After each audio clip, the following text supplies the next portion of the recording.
Жандос балабыз ушул айыл өкмөткө, Каркыр айыл өкмөтүнүн атына ушул кат жазган экен. Ушул жаңы жылда биз жакшы тилектер орундалсын деген максатта кат жазыптыр. Анан ушул биз жаш муундарыбыздын ошол тилеген четке какпастан өзүбүздүн ушул Каркыра айыл өкмөтүнүн баардык жалпы жамааттын атынан ушул кичине бир жаңы жылдын астында бир белек болсун деп айтпай келдик. Муну кечирип коесуздар. Анан ушул балдар үчүн кичине торт, кичине бир сок кылып. Андан сырткары эң негизгиси ушул Жандос байкелери менен кат жазганда ушул телевизор деп сураган экен да. Телевизор болсо жакшы болмок.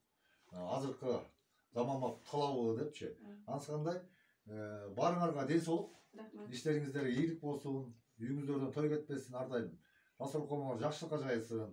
Мына карындашыбыз да окуп аткан экен, сизге дагы окууңузга ийгиликтер каалайм. Анан жаңы жылуу жакшы жылдардан болсун. Рахмат. Ар дайым ушундай тилектер орундалып турсун. Анан ушул бизде кичинекей белегибиз плоский экранда телевизор, ичинде баары шаймадар менен, ичинде сонарит дагы бар. Баардыгы Wi-Fi-га кошулат. Wi-Fi-га да кошулат. Баары кошулат. Ушунун ичинде окууларды дагы ушул жерден карап, окууну дагы таштап салбай, жакшы окуучулардан болула. Макулбу? Кана келе коелу.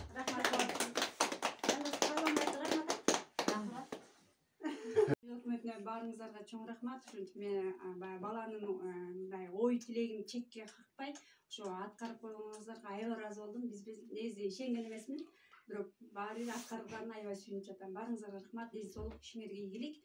Ушундай балдардын немелерин ушинтип максатын аткара бериңиздер. Чоң рахмат.